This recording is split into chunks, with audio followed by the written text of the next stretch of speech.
In times of uncertainty, everything feels out of control, like we're really going off the deep end. And as we battle against the forces of evil and mentally deranged lunatics for our country, join me as we dive into the headline news from my perspective, and I'll give you my 2 cents. To a big story that we have been following here over the past several days. This is coming in out of Dallas as investigators say the gunman who opened fire on an ICE facility there planned the attack and left notes that were hinting at his motive. You saw his photo there, right there on your screen. I do want to bring in Ticia Muzinga. Did he say he left notes, information? I do want to get you to a big story that we have been following here over the past several days. This is coming in out of Dallas as investigators say the gunman who opened fire on an ICE facility there planned the attack and left notes that were hinting at his motive. You saw his photo there, right there on your screen. I do want to bring in Ticia Muzinga. Did he say he left notes, information?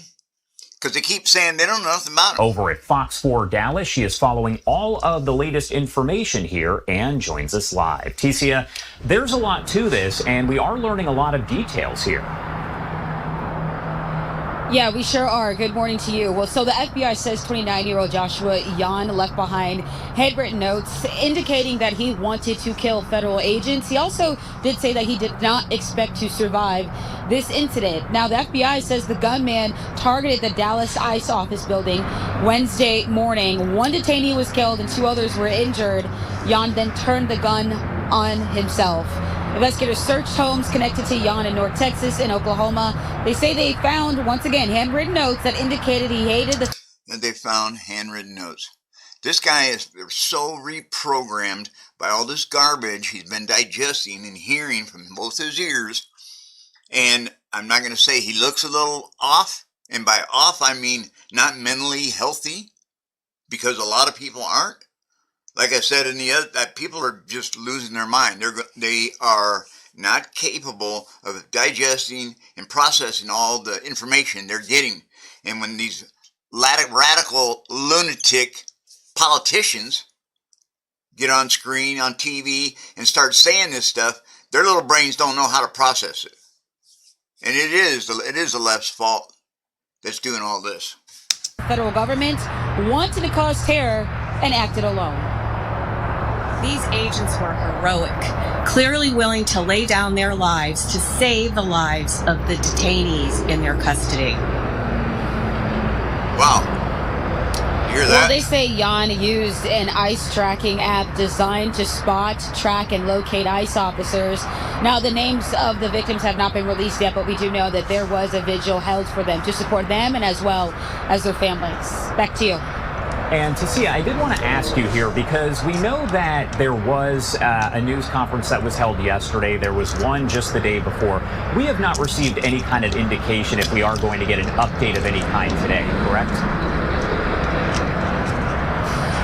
Honestly, everything's kind of just up in the air. What they have been telling us reporters is that the investigation is ongoing, and they're still trying to answer all the questions that we are asking, as well as the public. So right now we are hearing kind of that there may be an update, but again, everything's kind of up in the air, and we're kind of on standby until we get more information about this incident and how it unfolded. And now you can see now just how far people have gone. Like I said, this guy has lost touch with reality. He just went down. He knew there was an ICE place. He knew there were ICE agents. He also knew there were immigrants, and posted up and started shooting fire. Crazy. Let's see what else is going on. Let's see what else is going on here.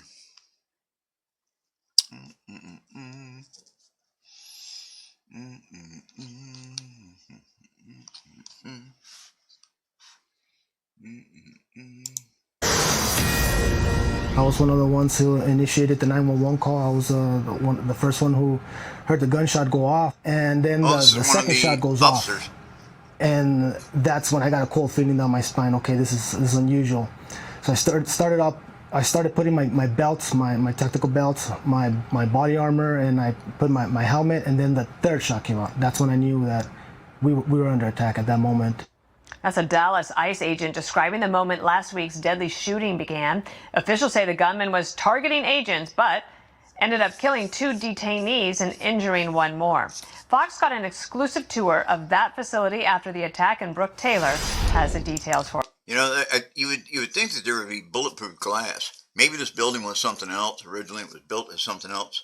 But the fact that now we have prisoners going there and federal officers, maybe it needs to be bulletproof. Good morning, Brooke. Hi, Dana. It was truly shocking just to see how many bullets hit this facility. The best way to really describe what we saw is these agents and detainees were under attack from almost every single angle and direction. The field office director gave us an exclusive tour inside. Watch. This is where another gentleman over here was receiving first aid. I think we used every single first aid kit we had in the building. You've got, obviously the windows boarded up, the glass is boarded over, but you had rounds coming through multiple windows. I think 9 different windows that he shot through. He was a coward. You know, this is heartbreaking. This is literally heartbreaking. This guy is someone's brother, someone's dad, and the environment that they're put in, people are shooting it. People are just, it's just too far. It's just too far. All you Democrats out there, you've got to get a grip on yourself. You've got to get a grip on yourself. Plain and simple. Bullets ripped through supervisor offices, work cubicles, and the employee break room. Agents dodged these bullets and risked their own lives to bring those detainees to safety. Now, more than 100 employees typically work out of this ICE Dallas field office. Miraculously, none of those agents were hurt. Shooting through the windows, punches right into a cube, right, where someone could have been sitting. Thankfully, no one was sitting there at that time. Right by someone's face. The shooter fired from a nearby rooftop, targeting those ICE agents. He had ammo with anti-ICE written on it, and the FBI says phone records and writings expressed a deep hatred toward those agents. Now, tragically and ironically, the shooter instead hit 3 detainees in a transportation van. 2 were killed, and 1 is still in the hospital. Killed 2 right off the bat. And it breaks your heart to see that. That's how this guy doesn't even know how to shoot a gun well, and he's willing to take one for the team, and he's willing to risk other people going down for the cause. And the field office director says that these agents, they're still trying to process what they saw and what they went through. He blames anti-ICE rhetoric for what happened, but he says they're not going to let this stop them from carrying out their mission, Dana. Brooke Taylor, thank you for bringing us that story. Leah, Dana, let's talk to Todd Lyons, acting ICE director. And sir, thanks for coming back here. I got a lot of things to go through. Thanks, and as we do these segments now, there's a lot going on all across the country. We'll take it one by one. In Dallas, I was not aware that there are apps that track the movement of ICE. Do you know if this killer in Dallas was using an app to do that? He was, Bill. Yeah, there's FBI found evidence on his phone that he was weeks prior looking at the location where ICE agents and officers were conducting raids. So he looks so young. He was using the app. Many people use the app. The acting director of VRO said it great. When that's like giving hitman directions, right? If someone's anti-ICE and they have a mobile app where they can find ICE agents and officers in real time, that's a dangerous situation. Wow, it's a different world, isn't it? That means more security at your ICE facilities. That's what I see. In Portland, there are Democratic members of Congress saying that the president threatening with National Guard troops there is just throwing more fuel on the fire. Do you see it that way? And is it still moving that way in Portland? That's how insane these people are. The military, the president, we are throwing fuel on the fire by not letting them have their own sovereignty and take over Portland. This is how crazy people have gotten. No, I don't, Bill. It's been a consistent battle every night with Antifa in Portland, right? The men and women of our special response teams, Federal Protective Service, we've called on local and state officials to help, But we just haven't seen the help. Just recently, we did see Portland police come out the other night and make some arrests. But we're out there every night battling, people that are bringing sticks, bats, shields, throwing their own CS grenades at us. So it's not a peaceful situation. It's not First Amendment. Okay, so this text popped up on Sunday. Here's the president with a text message to the Democratic governor of Oregon. I notified you to get things in order and you didn't. They attacked our ICE patriots last night and other times. If you get your state in order, we don't come in. But everyone knows that Portland has an unmitigated disaster for years. Quick answer, when does this happen? Does it happen? Yep. Bill, they're planning right now, and I think we're holding to kind of see what Portland's going to do, but we're prepared to go ahead and protect our men and women of ICE. Okay, Border Patrol is on the move in Chicago in the last 48 hours. South side of Chicago, I do believe, going after members of TDA. How many were found? How many arrested in Chicago?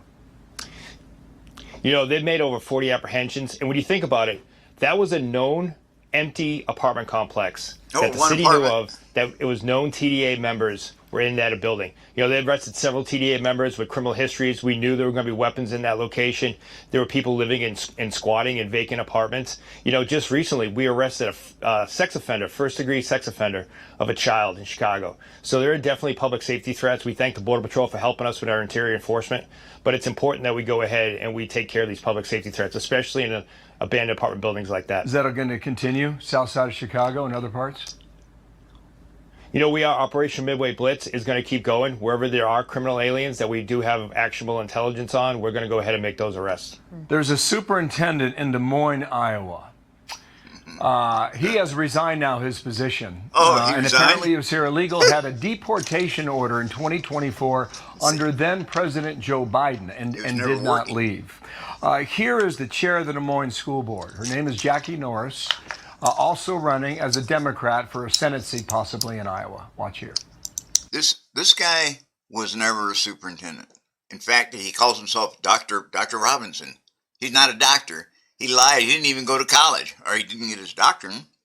And now, the fact that he has been pretending to be employed for the school of Des Moines, that's all null and void.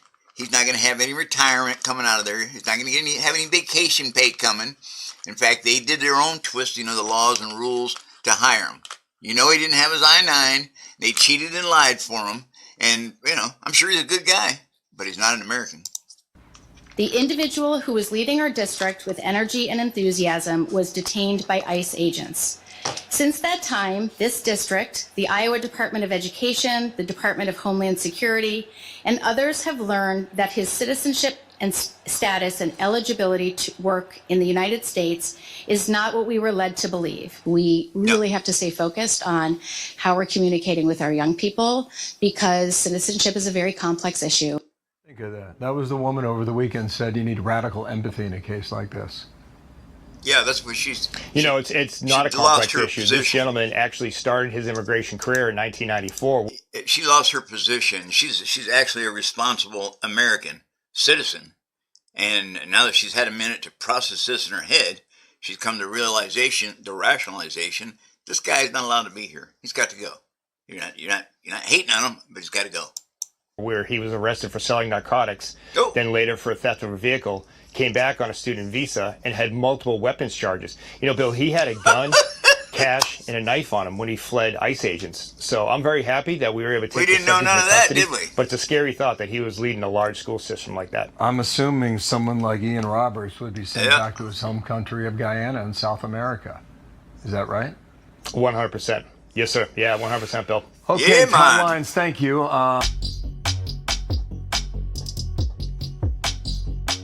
Hey, I'm Allie Bradley with News Nation, and we're out here on a multi-agency targeted enforcement operation going after several Tren de Aragua members. It is a late-night operation. Go, Brandy. All these guys have been rehearsing for days to make this operation go off without a hitch, so we'll see what we end up finding today. Days. This is the level of intelligence that has gone to. This is the military. And it just shows you how demented a person's thinking is. It's not even the cops anymore.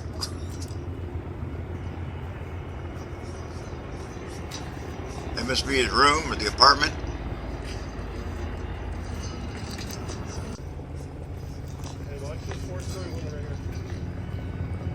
There. Obviously the second floor.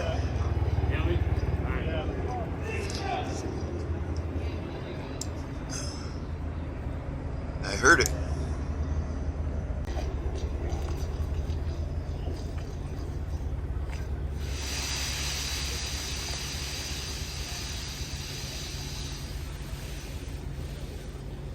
He looks like he's expecting them to jump out the window. There he is. Well, 22. They got one of them. Oh, two of them. Tren de Aragua. See you later, guys. Hasta luego.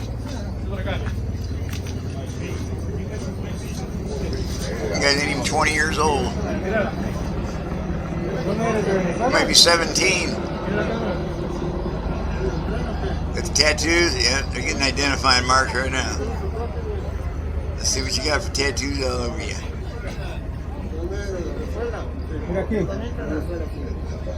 ¿Cómo te llamas? Aquí, güey. ¿Nombre completo? Johnny Manuel. ¿Qué meto? 38 de 90. ¿Cómo te llamas?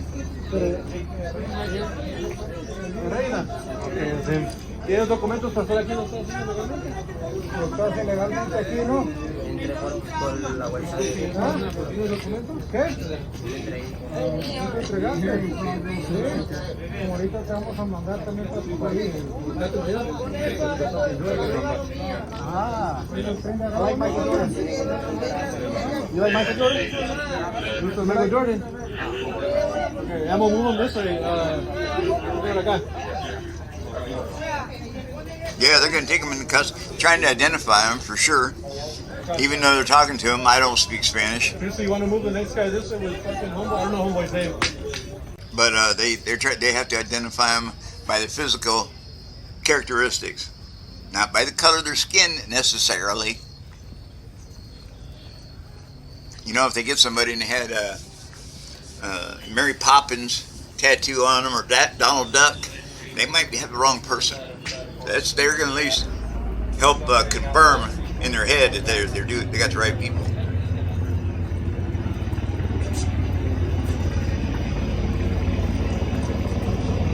Raw footage. This is really on the scene. There must be 30, 40 agents out there. Heavy black cuffs, black zip ties. Oh, he's got a nice little pot plant in the back of his shirt.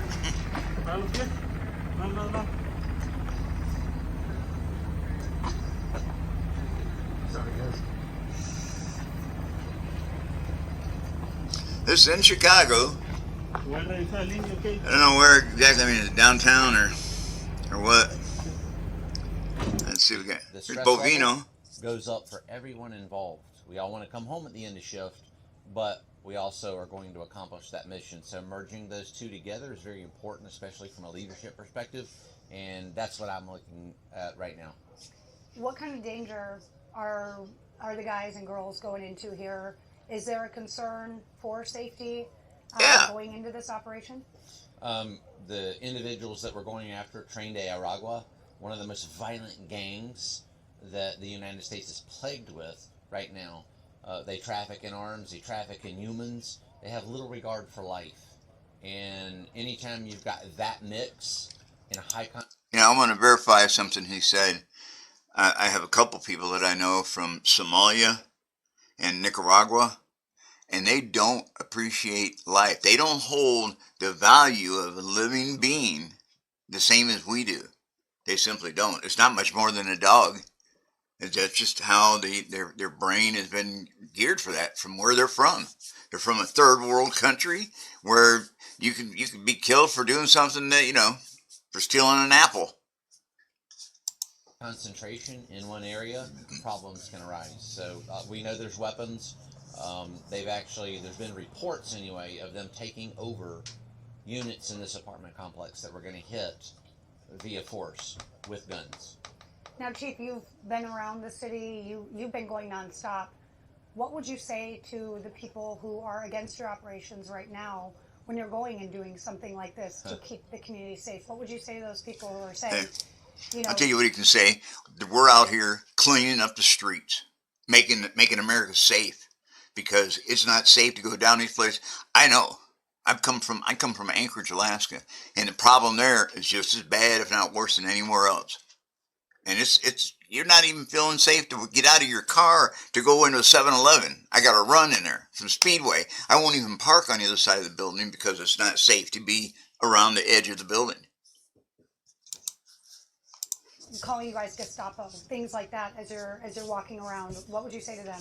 I think the first thing I would say is, how about you live in the apartment next door to Tren de Aragua members that are trafficking in prostitution, guns, drugs, and taking advantage of American citizens in a violent way? Why don't you live next to them and then see how much of a Gestapo or a Nazi we are? Yeah, go bring a couple into your house.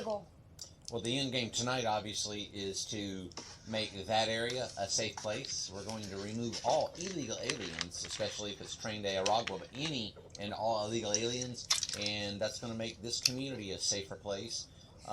That's from the local level, the Chicago local officials. We've had reports that they even understand that this is a severe problem for the community. These guys they're risking their lives every day. They're risking their lives to help clean these streets up. And you don't know how violent some of these are. They've got, some of them may have 3 or 4 warrants for killing people. They may be escaped. There's a whole list of violent reasons in their background that makes them extremely dangerous today. Extremely dangerous. That's why when they pull around and somebody drops everything and bolts across the parking lot, there's something going on there. There's something going on there. And people just aren't good in general. And we're going to send a message to those violent gang members that there's a different gang in town. It's called the Good Guy Gang. Yeah. The good guys. The good guys are here. We're the good guys. So the governor saying that you guys aren't doing anything to make the community safer, what would you say in response to him? I don't think the governor has ever stepped foot near a Tren de Aragua member or MS-13 member or any other bad person. We should hook him up. So he probably wouldn't understand exactly what we're talking about. It might be we should hook him over up. his head. But don't worry, Governor Pritzker, we've got it covered from here, and this is just the beginning. Tonight's just the beginning, and we're going to roll on and on. We are going to turn and burn, Governor. Turn and burn. To the next, to the next, to the next, until they quit or are all deported and go home. And as far as him, he can either get on board or watch from the sideline. Yep, got a van full.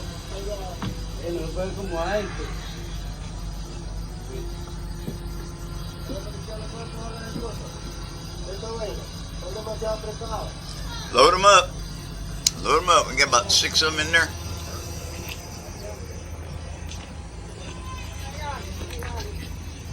And they all look like good-looking kids. You never know. And some of them have already killed. It's terrible. It's that bad. It's that bad. Oh, he's such a sweet guy. He's such a sweet boy. Because they got buses out here. That's how many they're expecting to get out of this building. They got buses. Crazy. All categorized. Mexican, Nicaraguan, Venezuelans. Everybody's got their own bus. Got one for Chinese, Asians, or UKs.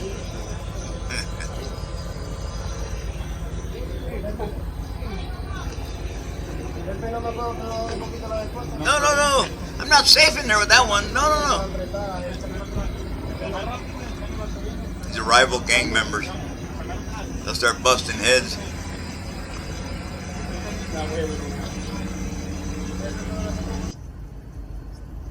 Hey there.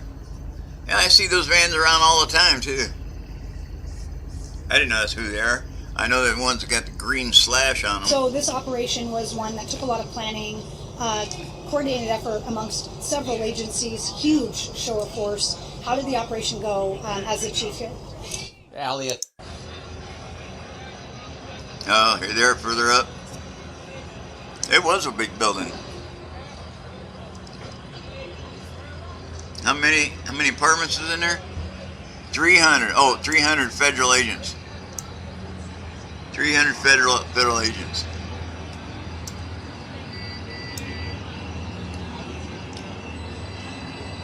Well, we're gonna let them on. Y'all, thanks for coming in and helping help me check this out. The world's gone mad. Country's going insane. Everybody really should stop and think a second. Stop and think about what you're doing.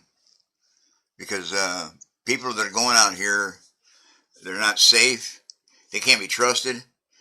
And it even goes as far as, I'm going to give you an example. I was at the hospital. I went to a doctor's appointment last week. And the guy seen my Trump hat. And he started to get shitty with me. And I'm like, whoa, dude. This hat, if it offends you, I'm sorry. But this is exactly the problem going on. If you're that offended by a hat, you need to rearrange your thinking patterns. You need to reassess what's important in life.